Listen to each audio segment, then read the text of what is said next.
just landed at the Shanghai Pudong Airport. You pick up your luggage, and now you have to get to a hotel in the city center. You look up and see three options: Metro, Maglev, and Suburban Railway. Which one should you take? In this video, we'll compare these options. We'll experience both the Maglev and the Metro, tracking the time, convenience, and the cost of each. And finally, I will show you one critical trap that's waiting for you. Let's go! Welcome to Roaming Goose. Shanghai Pudong International Airport is connected by three types of trains. First, the Maglev. Not only is it the first commercial high-speed Maglev in the world, but it's also the fastest. However, the train only stops at Guanglan Road station. If you want to go further into the city center, you must transfer to Metro Line 2. The same Metro Line 2 also connects the city center and Pudong Airport directly. Between the airport and People's Square in the city center, there are 19 stops. Finally, there's also the Airport Link Line, which opened at the end of 2024. This rail service cuts the commute between the Pudong and Hongqiao airports down to just 40 minutes. However, it doesn't go through the city center, so we're skipping that one for this video. So, what's the Maglev experience like? Let's take a look. I'm currently in Terminal 2, just got off an international flight, and I'm following the signs to the Maglev station. After a 10-minute walk, I arrived at the station. Right next to the entrance, there's a staffed ticket booth and a few vending machines. A regular Maglev ticket costs 50 yuan, or about 10 Canadian dollars. Pro tip: you can get a 10 yuan discount if you buy it from the staff and show your same-day flight ticket. But there was already a line, and I didn't want to miss the next train. That would mean a 20-minute wait. So I used the vending machine instead. It's very easy to use. Dear passenger, enjoy 20% discount. I paid full price with Alipay, and once the payment went through, it printed a physical ticket for me. A more convenient option today is tap to ride. Just tap your credit card or mobile wallet on the reader. This feature was introduced in June this year. There's a security checkpoint right before the turnstile, where you put your luggage through an X-ray scanner. This process is mandatory in train and metro stations in China. It's super quick, and it took me only 30 seconds. Then, to pass the turnstile, I tapped my ticket on the reader at the top. If you use tap to ride, you'd tap your credit card here.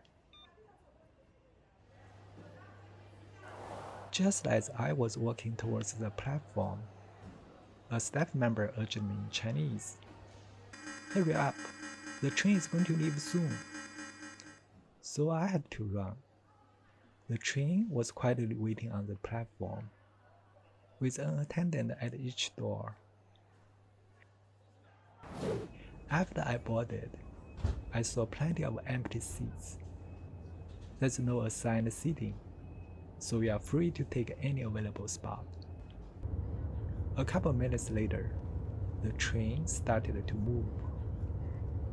The ride is smooth, but honestly, it felt similar to high-speed trains in Europe. That makes sense, since both run at around 300 km per hour. There are no stations in between. 8 minutes later, the train arrived at the Guanglan Road station.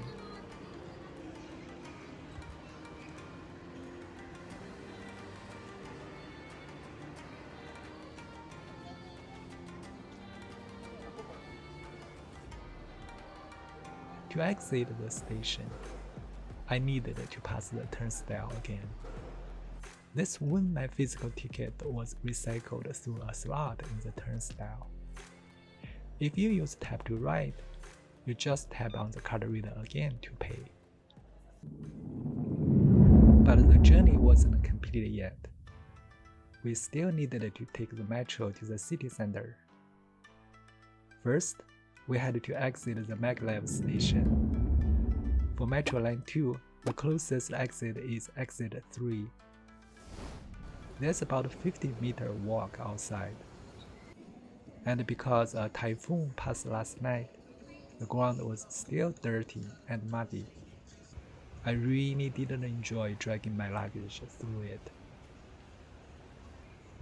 A few passengers were already in front of the vending machines. Luckily, I could skip the queue since I already set up a transit QR code with Alipay.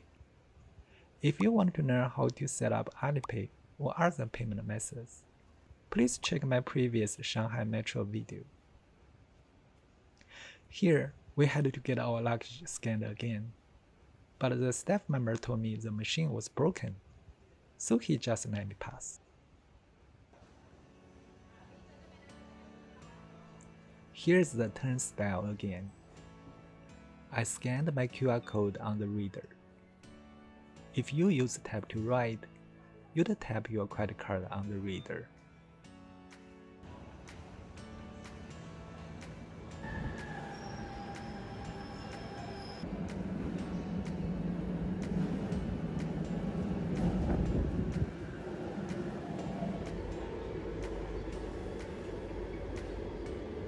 I got off at the People's Square station. It's a massive hub station with 18 exits. Because I had done my research beforehand, I already knew the closest exit to my hotel was exit 11. I recommend you do the same to save time. Again, we had to go through the turnstiles to exit. That's when the metro fare is calculated and charged. This ride cost 4 yuan, about 79 cents Canadian. You just scan your QR code or tap your credit card to pass through. And we've made it. We started by buying the Maglev ticket, boarded the train, transferred at the Guanglan Road station, and finally took the metro to People's Square. The whole journey took 62 minutes.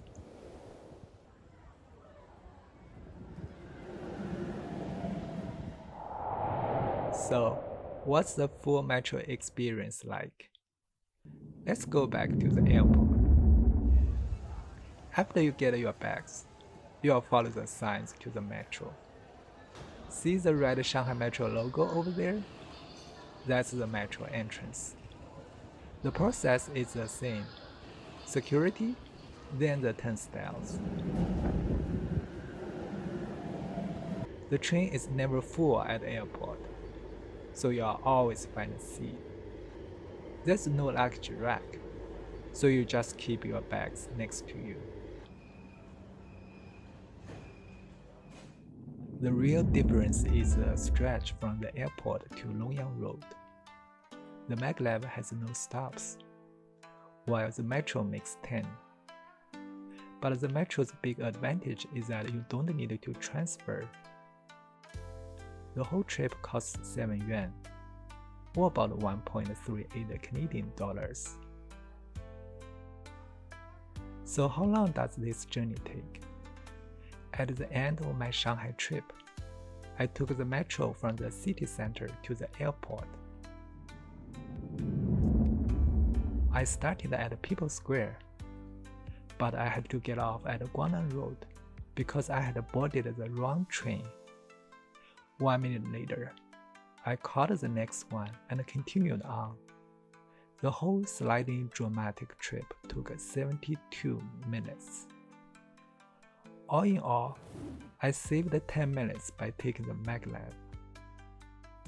Is it worth the extra 47 yuan? For me, it's no longer worth it. But if you've never taken Maglev before, I'd say give it a try. The ride itself is an attraction.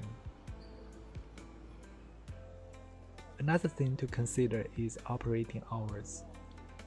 The last Maglev train leaves the airport at 9:42 p.m., while the last metro train runs at 10:30 p.m.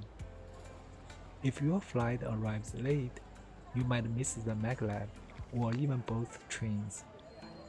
And then you will need to consider other options, such as taking a taxi.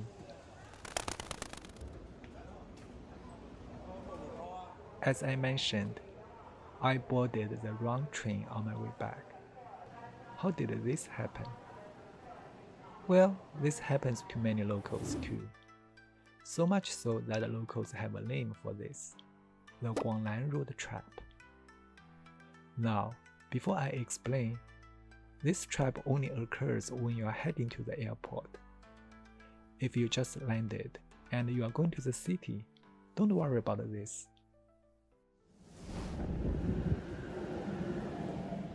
On Metro Line 2, many trains are short-term services. These short-term trains don't go all the way to the Pudong Airport.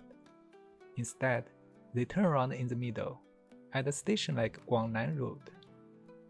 I know someone who wore noise-cancelling headphones the whole time, missed the announcement to get off, and the train turned around, and suddenly he was headed back in the opposite direction. He almost missed his flight.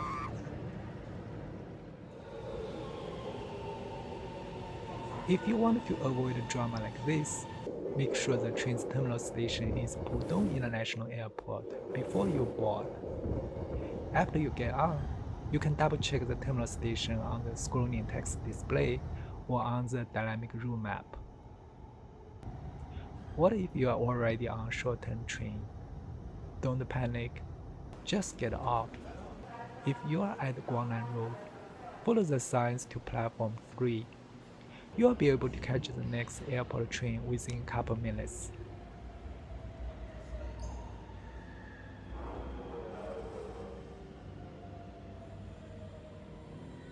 And that wraps up this episode on train options between Pudong Airport and the city center. Are you Team Maglev or Team Metro? Let me know in the comments down below. If this video helped you out, give it a thumbs up and subscribe for more public transit videos like this. Thanks for watching and enjoy Shanghai.